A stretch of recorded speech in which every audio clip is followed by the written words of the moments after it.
I want to talk about our social wellness program. So, July is all about spending time with friends, loved ones, coworkers, neighbors. It's summertime, and we want you to be spending it with others and making memories. So, we're actually offering points if you complete the social wellness bingo card, and I'll have one of our healthy lifestyle staff put a link to that bingo card in the chat box. It's things that you are probably already doing, getting together maybe for a barbecue, watching sunsets together, going for walks. You can get healthy lifestyle points for doing that with other people. We are also hosting a couple of different social wellness events. We already did our Jordan River Walk last week, but on July 21st from 11:30 a.m. to 12:30, we are having a pickleball morning at the Wardell Fields in Bluffdale. So if you are able to come before work, if you're able to take an hour for lunch a little bit earlier in the day, come play pickleball with us. If you don't know how, I we hear will you. teach I was you. like, I hear sounds. Yeah, no, I'm Oh, there we go. We will teach you how to play pickleball if you don't. If you are competitive, I will find some people to compete against you. And then on July 30th from 12 to 1:30, we will actually be at the Murray Park grass fields for the corporate wellness walk. And the more Salt Lake County employees and their family members or even their furry friends can come, and we will get points towards the Corporate Games Cup based on your participation. So if you're out and about on a Saturday, stop by, do the wellness walk, and get some points for Salt Lake County to be the winner of all the corporate games. All right, without further ado, we have Mercedes here with us today. I'm going to tell you a little bit about Mercedes. She completed her bachelor's degree in health promotion and education with an emphasis in community health at the University of Utah. So currently, she works as a health educator for our Salt Lake County Health Department's Healthy Living program. She focuses on active transportation and safety around walking, biking, and public transportation throughout Salt Lake County. She has a huge passion for public health and connecting people to safe and equitable opportunities in this active transportation world. You may see her at a lot of healthy lifestyles events. She is one of our biggest cheerleaders and always supporting us and helping us with registration, or she ran the tours at our spring fling. So you will probably be seeing Mercedes in the future, or you may have already seen her. But I'll turn the time over to you, Mercedes. And if you have questions throughout the presentation, throw them in the chat box. Awesome. Thanks, Sadie. So while I get my screen pulled up, awesome. So like Sadie said, I do all things active transportation. I do things around safety. And so today we're just going to touch on a lot of different things. We're just going to kind of brush the top to bring it to the front of our minds again, especially during this fun summer season where all of us are outside and hopefully doing a lot of fun social activities. So, some of the main things we're going to talk about today is drowning prevention, firework safety, car safety, bicycle safety, and then we're going to talk about safe routes, which is around pedestrian safety. So, I'm not the expert in all of these areas. We're just going to make sure that all of us kind of have a refresher. But if we do want some more information, I will be sure to provide all of the resources, and I've created a handout that Sadie will send out to all of you after the session is over that just has all of the information that you need from today's presentation. So the first things first, did you know that 9 out of 10 drownings happen when a caregiver is supervising but not paying attention? So a lot of times we get distracted, we're having fun, we're socializing, but there are some important things that we want to do. So yesterday was National Swimming Pool Day. And if you follow Salt Lake County Health Department on social media, you may have seen the ABCDs of drowning prevention. And we're just going to go through those ABCDs today as well. Just as a refresher, if you already saw it, you probably are a pro by now, but we'll just refresh just a little bit to make sure that all of us just have these things at the front of our minds. So these ABCDs, though, were created by the Utah Drowning Prevention Coalition. It's a new coalition that is housed under URPA, which is the state's Parks and Recreation group. So they created this coalition. A lot of people were like, well, drowning prevention, yeah, like, but not a lot of us have pools or we don't have a lot of open water, but it's still important and we need to make sure that we're thinking about these things specifically in these summer months. So the first thing is A, which is adult supervision. So always designate an adult to watch children around a pool, open water, and even a bathtub. We want to make sure that anytime there's water, it can be any amount of water, that there is an adult around to make sure that the children are safe. If you are going to a social event, which we encourage, go hang out with friends and enjoy your company. But make sure that you always have an adult that is switching duty to watch the children. So in the packet that comes with this presentation, there is a little card that you can print out, and it is called the Water Watcher card. And basically, you can just take a card with you, and the person who's in charge just kind of hangs on to that little card to make sure that everyone knows who's watching the kids at what time. And then you set a timer and you switch it off so you can still enjoy one another's company while making sure that the children are safe in the water. So next up is B, and it stands for barriers. So whether you have an in-ground pool, inflatable pool, kiddie pool, anything around water, we want to be able to create some barriers so that children have a little bit trickier of a time getting access. We especially want animals to be safe as well, and so having that water covered properly with a pool cover if you have an underground pool. Non-climbable fence and locking gates around that pool, but if you just have like kiddie pools, make sure that your alarm is on so you are aware when your doors are opening, and also just making it a little bit trickier when adults are not outside. So next up is C, and it stands for classes, and there's lots of talk around classes, swimming lessons, all of that kind of stuff specifically in the summer. But having kids who take swimming lessons, they are 88% less likely to drown, which is a huge, huge, huge number. And so we want to make sure that if you have the opportunity to engage in these lessons, that we have the children attending these to know what to do if they accidentally fall into a pool, how they can get to the side. Also how to float on their back until someone can come and help them. Different things like that. We want to make sure that they know those techniques on their own. But we also encourage parents, guardians, grandparents, aunts, uncles, any role that you play, we encourage you to oftentimes take a CPR class or even a rescue technique class. So even if your child has taken swimming lessons and you feel like they're a really good swimmer and you don't have any problems, you'll never know when someone else's child might need that CPR or rescue technique class. So just having that kind of refresher every once in a while, just in case somebody needs your help one day. Mercedes, do you happen to know what's the youngest age that a child can take swimming lessons? Are there baby swimming lessons, perhaps? Yes, so there are baby swimming lessons, which yes, they start really early, like 6 months old. And these are the swimming lessons where you usually see um it like the child being thrown into the water to learn how to turn over and turn on their back and learn how to float at a really young age. So anytime they're near any body of water, they know how to react and respond. So it's really quite amazing. And it also, I believe Mary said that the local rec centers in our county do offer those exact rescue safety lessons for the kiddos.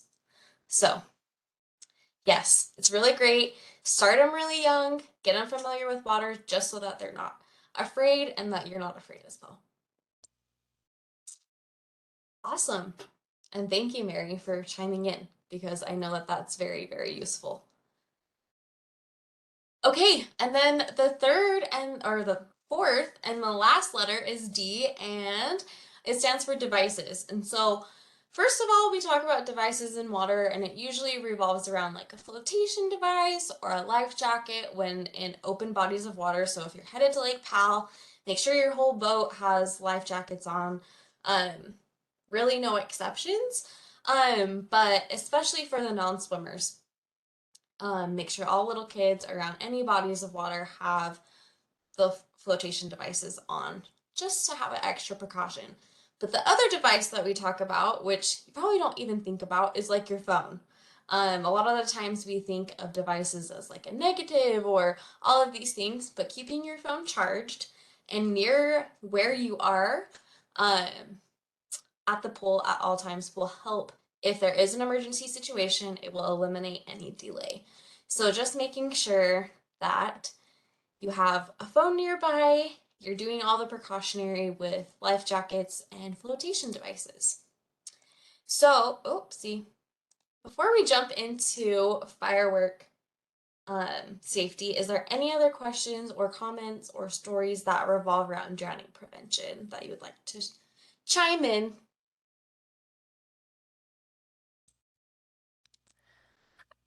I guess with drowning too is not jumping into water, right? That you don't know how deep it is or going head first as well.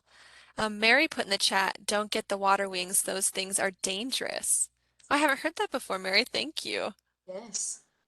Interesting. It's really interesting. I mean, there's lots of really great things out there, but yeah, just making sure that it's things that you think are safe and that will keep your child the safest. So it's kind of up to your call of what you feel like is best. So thank you, Mary, for all of your comments. We really appreciate it.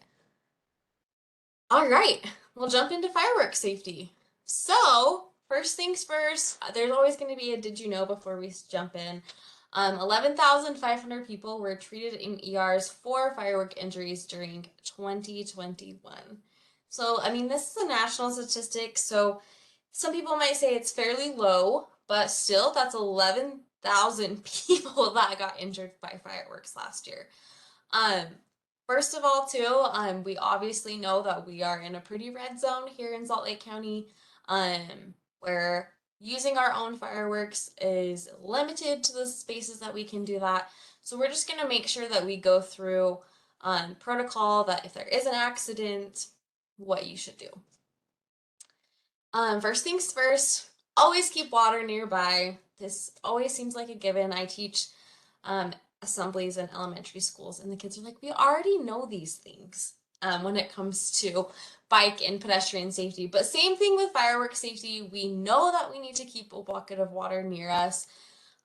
We know that if something gets out of hand, we need to take care of it. But things happen, and sometimes it gets out of hand. So we just need to keep these reminders happening of, hey, keep water nearby. The next thing is we've talked about the last few years a lot about social distancing, staying away from people, but it's really not new with fireworks. We have to keep our distance, specifically when you're lighting the fireworks. So this is something that even when we have a birthday cake and we hover over the candle to make sure that the wind doesn't blow it out or we have the right, the flame is doing what it needs to do, but we don't want to hover over a firework because once it lights, we need to be able to get safely to a far enough distance where there's nothing going to hit us or injure us. So we just want to make sure that you're far enough away once you're done lighting the firework and don't bend over the firework to light it. We also want to touch on spectators. Those that are nearby, we need to sit a certain distance away from the firework. We never know. There can be unpredictable moments with fireworks. So we just want to make sure that we're far enough away to enjoy them, but also close enough to something else where we can escape if we have to. Okay, and then we always talk about we don't let kids play with fire, right? You just don't hand them matches and a lighter and say, have fun, have a great time. And so we want to make sure that there's always an adult there to supervise firework activities, specifically around sparklers. So sparklers are usually the sparklers and smoke bombs are the ones that we usually let kids kind of play around with. But we want to make sure that they know how to properly use a lighter and when it's acceptable, and having that adult nearby to say, hey, I need to be here when you're lighting a sparkler or when you're playing with the sparkler, just so that they know that it's not safe to play with it outside of that area. So yes, again, there's lots of interesting things around being a fire safety right now. So we just want to make sure that we're being extra cautious during this drought season and during this red zone season as well. So when we talk about Oh, Mercedes, before you move on to cars, I also wanted to add to fireworks that they are allowed in Salt Lake County for a certain amount of hours. So coming up, they are allowed from July 22nd through the 25th from 11 a.m. to 11 p.m., except for July 24th, they are allowed till midnight. So after midnight, it's time to reel it in and go inside. I know some of you probably have neighbors that stay up all night lighting fireworks, but just knowing that that's the county ordinance for quiet hours during fireworks season. yes, thank you, Sadie. And also there's awesome um like public events where you can go enjoy fireworks, where you don't have to set them off. And you can also enjoy some laser shows down in Salt Lake City. And so if you're, you know, feeling something different, or maybe you want to try something new, there's a few different options for you. So thanks for touching on that, Sadie. All right. So summertime not only means swimming and fireworks, but we also talk about like road trips and spending a lot of time in maybe a hot car. And so we just want to touch on some tips on how to always be smart with cars in the hot weather. So 53% of hot car deaths happen because someone forgot that the child was actually in the car. And so we just really want to also be mindful that a lot of people are always like, how can this happen? And I feel the same way sometimes, but also like it does happen. And so we just want to be on a little bit extra alert, and making sure that we are aware of who's in our car and where we're headed. So first things first, before you head out on your road trips, whether it be to Strawberry or whether it be to across the country, wherever you're headed, just make sure that all of your passengers are properly buckled before you leave. So approximately 70% of car seats are not installed properly. So, um, a lot of people are unaware of how to properly buckle a car seat, and I am not a car seat technician, but Salt Lake County Health Department does have lots of trained, certified car seat technicians, and they will do a check for you for free, and to make sure that your car seats and booster seats are secured properly, and to make sure that everyone in your car is safe wherever you are headed. So I'm going to put my contact information at the very end of this presentation. So if you want a double check on your car seats or know someone who does also want a booster seat or car seat check, let me know and I will contact you to the right person. Mary said her 7-year-old reminds him not to leave her in the car or to leave him in the car or he will die. That's hilarious. Hey, sometimes those kids are our best They're on reminders. it. They're on it. They know. And so at least he's reminding you every single day, hey mom, don't leave me in here. But I love that. She said he's never been left in the car, just to make that clear. Oh no, Mary, we weren't assuming that. Not at all. He just has probably seen the news just like all of us, and we want to make sure that he is safe as well. So I love that. I'm glad it's not from experience. So, the next thing is preventing children from overheating in cars. So this is the exact kind of thing that we're talking about, same line. If you stop at a gas station and you're like, I'm just gonna run in really quick, it's gonna be fine. Like, I can leave them in the car. I don't really need them to come with me, or they're asleep, or different things. Think again. The temperatures inside of a car, even if it's overcast, can quickly become unsafe during these hot months. So don't leave your child in the car, and especially in the heat. And when you're driving during the warmer months, just make sure that your AC is working to keep everyone at a cool temperature, and make sure everyone's hydrated. Lots of water, lots of Gatorade, all of the different things. We just want to make sure that they have plenty of fluids so that they're not getting too hot. The next thing is preventing burns from car seat buckles. And it's not just car seat buckles. We all know that during the hot summer months, that seatbelt buckles get very hot. I drive a black car and it just gets so warm in the summer months that you have to like let it air out, and then you can't touch the buckle. And so make sure that if you feel like it's too hot for you to sit and to buckle yourself, that you're aware that it's really hot for the kids. We want to prevent burning at all costs. It will happen if they do touch their skin, and so you just want to be a little bit extra aware. Specifically around car seats, some car seats have little pockets on the side that you can slide the buckles into so that they are not exposed to the sun while you are out of the car. But if you don't have a pocket, just try putting a extra blanket over the car seat after you've taken your child out. And as you leave the car, just make sure you put that blanket over to kind of protect it. It might still feel a little bit warm, but it will be a lot less hot than it would if it was just in the direct sunlight. And then if your child uses a booster seat, just make sure that if they need help, to help them with the car, with the seatbelt, because it does get really hot, and having an adult assist them is definitely better than having them touch it and burn their hands. So a lot of the times we talk about like being in the car and like what we can do to make sure that the children are not left in the car. But also, there's lots of children playing in the neighborhoods. It's nice outside.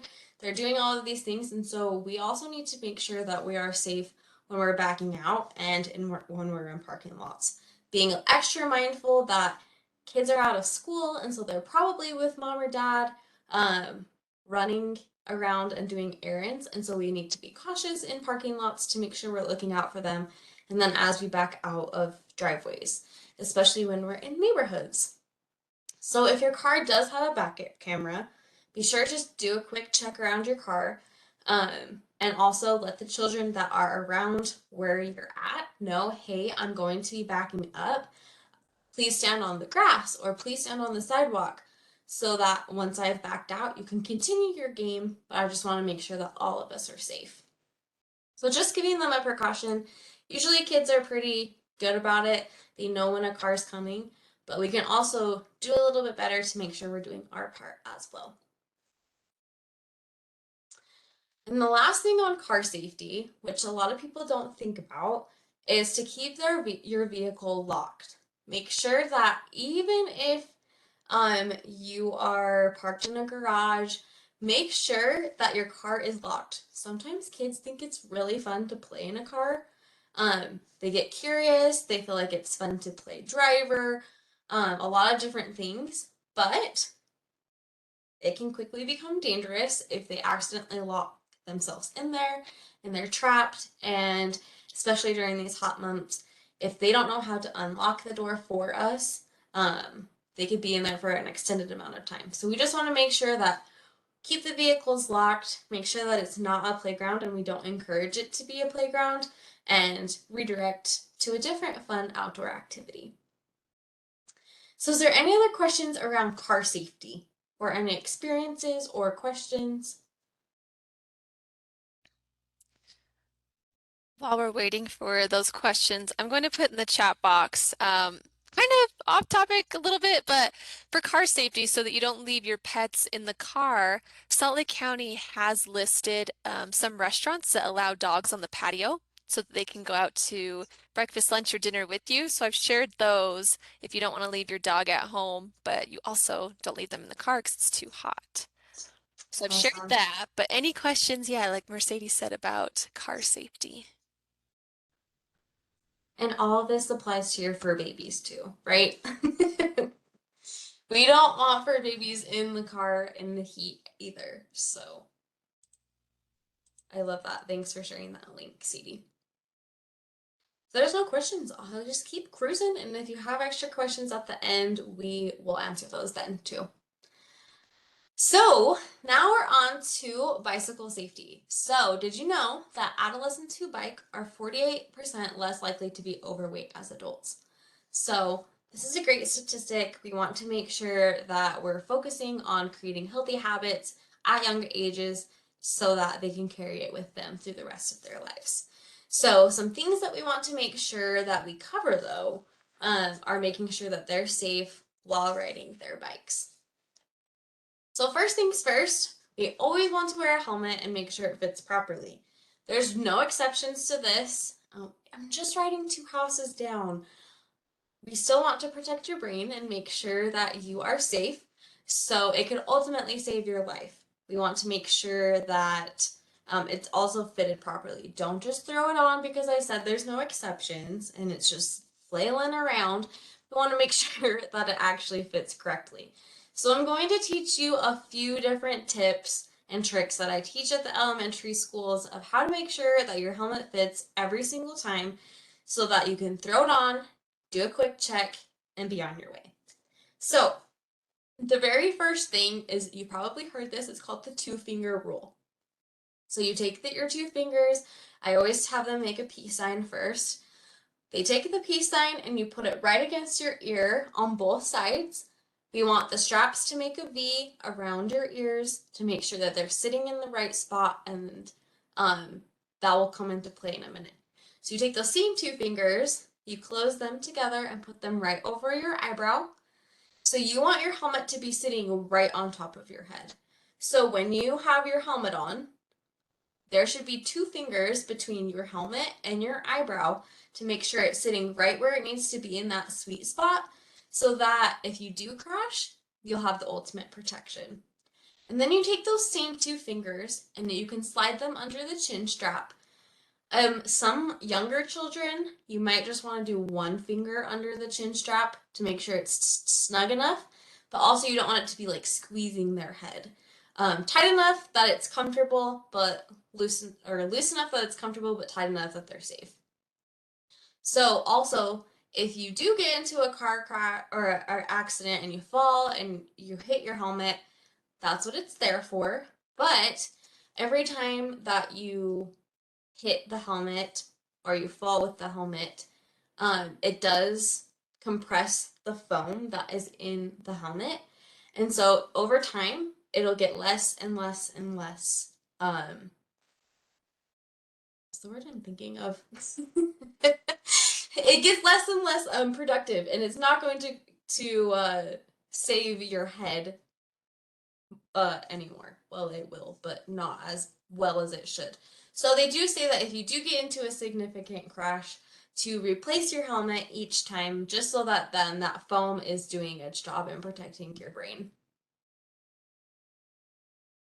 Next, you want to make sure that we're visible to cars. Wear the things on your bike and on your body that make you be seen. So first things first, a lot of kids are like, well, why would I wear reflective gear in the middle of the day? You don't necessarily need to wear a reflective vest in the middle of the day, but just make sure you're wearing bright colors, white, yellow, just something so that you're a little bit more visible. And then at night, be sure to throw that reflective vest over your clothes. Even if you're wearing bright clothes at night, sometimes you still can't be visible to a driver. So we just want to make sure that you're visible, your bike's visible, and if those headlights shine on your reflective vest, they know that you're there.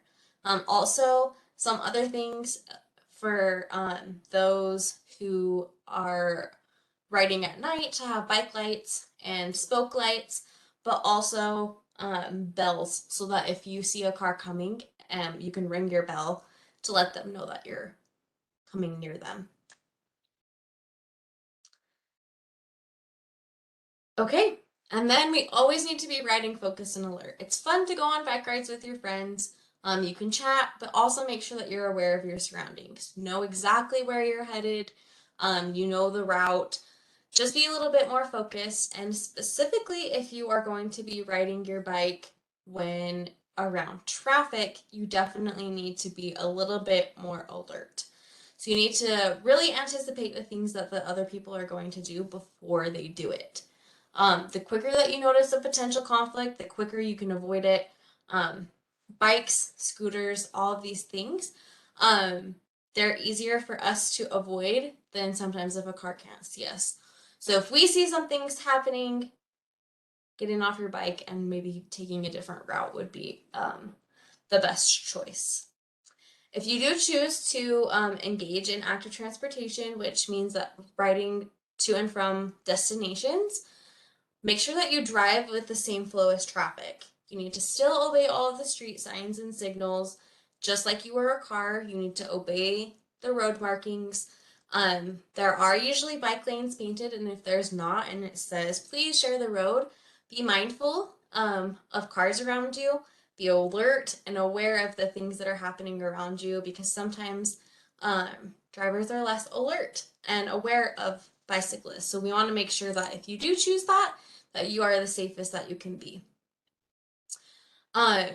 We also want you to make sure that you're looking out for like potholes and pebbles. Maybe you don't have your AirPods in specifically during traffic hour, where you might need to be really, really focused and aware of the cars that are around you.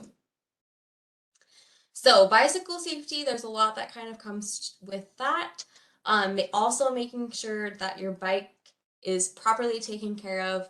If you've pulled it out after 20 years and you haven't used it, you really need to make sure that you do a check of your bike, check the tires, check the tubing, and make sure that it is safe for you so that you don't get stuck in a situation where your bike is no longer working, or you're stuck and you're in a busy intersection or different things like that. So make sure you ride focused, but also make sure that your bike is in tip-top shape before you hit the road. So now we're going to jump into pedestrian safety, which is pretty similar to bicycle safety, but there's a few different things that you will want to know as a pedestrian, and specifically with young children. So 1 in 6 people who died in crashes during 2020 were pedestrians. And unfortunately, we see these numbers across the screens in the news a lot more frequently, even in our county. And so there's a lot more that we can be doing to be being mindful of bicyclists, but also being aware of pedestrians. So the first thing that we want to do is, if we are a pedestrian, is use the crosswalks and sidewalks whenever possible. So when there are sidewalks available, I know that it's not available in every area of our county, and trust me, we've had conversations about this, but because we want to make sure that you have the safest route to get wherever you're going. But if there is no sidewalk, walk facing the traffic and as far away from the traffic as possible on the opposite side of the road, so that they can see you walking while they're driving.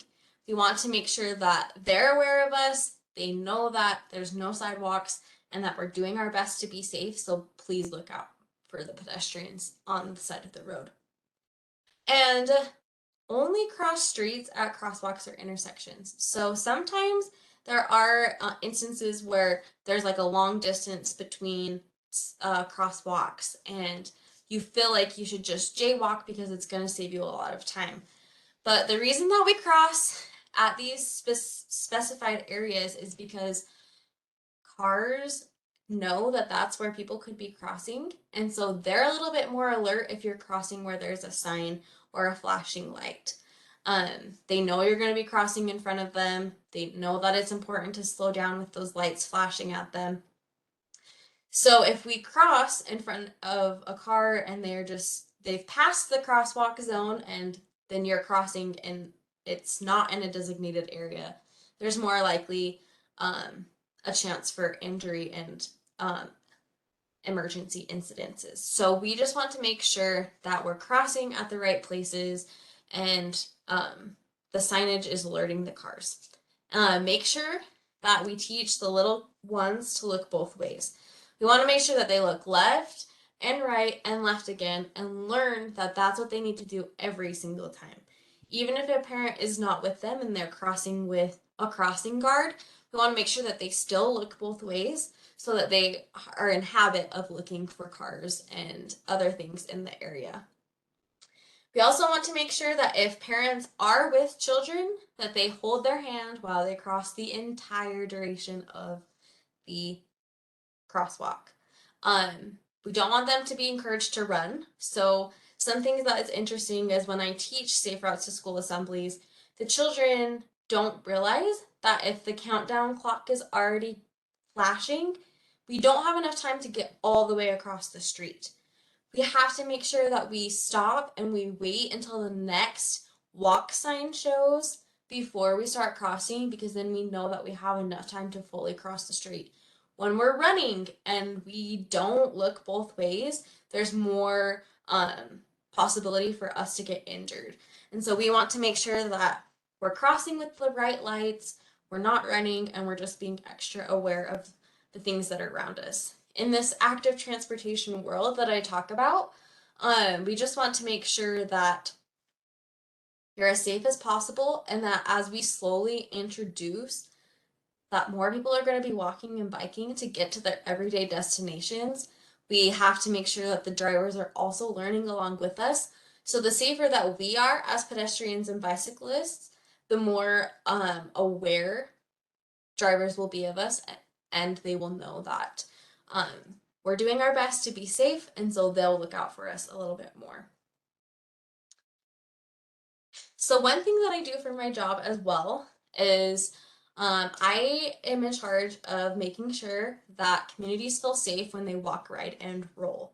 So this is wheelchair users feeling like they have accessibility. This is moms feeling like they can safely walk with their kids through the neighborhood. This is uncles thinking, hey, I'm gonna ride my bike down to the grocery store and pick up a treat.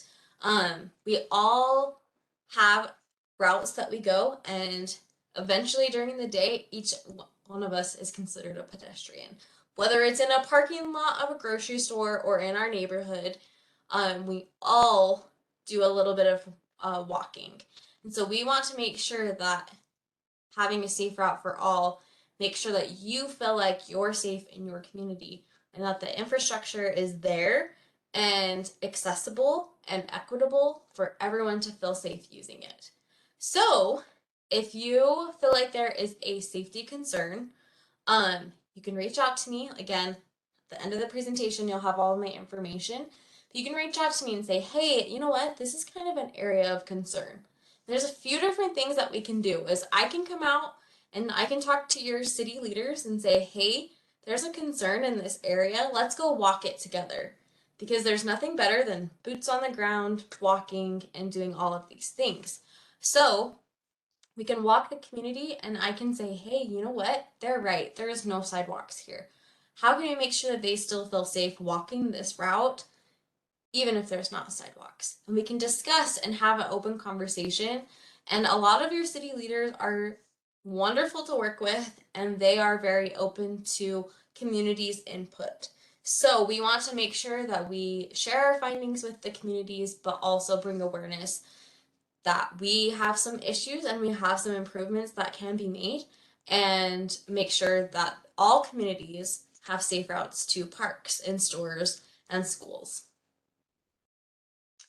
So as we jump into, or as we talk about schools, so there is a program called Safe Routes to School. And under Utah law, every elementary school, middle school, and junior high here in Utah is required to have a safe routes plan. So every single school has to have a map for the children that live a mile and a half or less to the school. So we're also working on making sure that walking to a bus stop is also a safe route.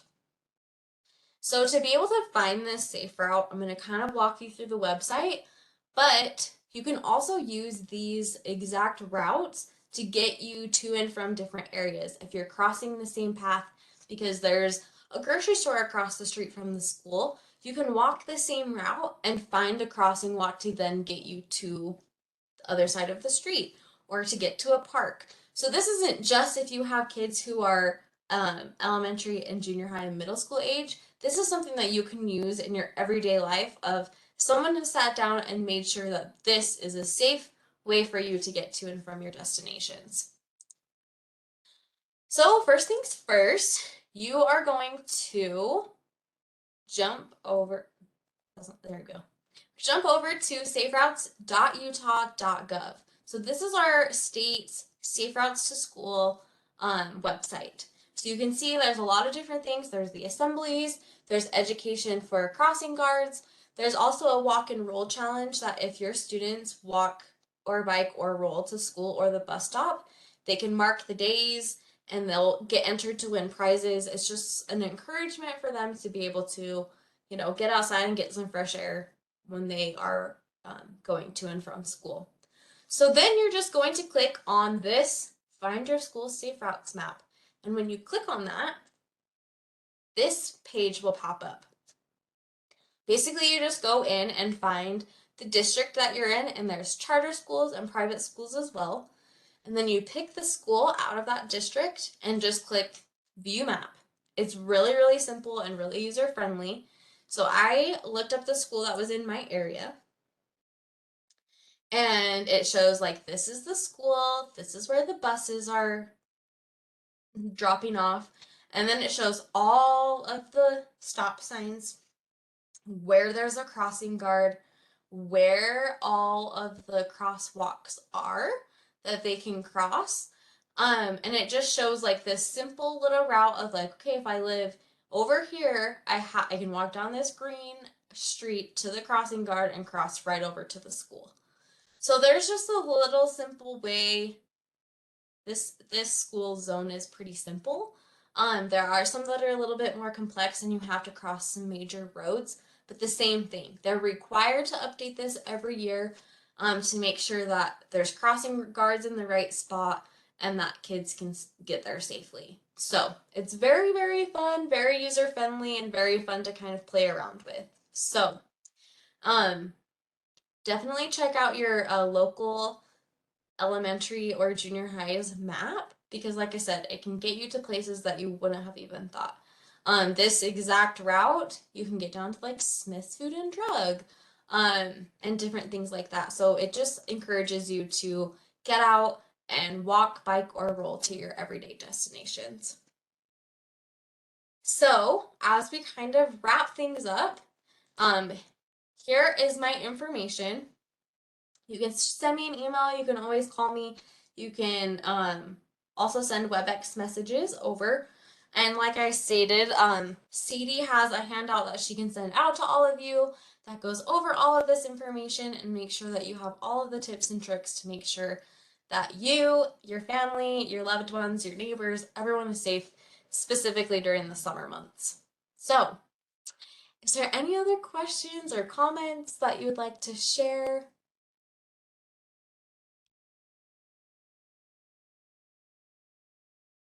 We're getting a lot of thank yous, especially for showing the Safe Routes website. It's such a cool website. I don't even have kids, but I use it very frequently just to get through the area. So yeah, it's really fun. And if you haven't signed in already, please go to the chat box and sign in for your points. But other than that, we will let you go. Stay on maybe for a minute or so for any last minute questions. Awesome. Thanks for having me. Thank you.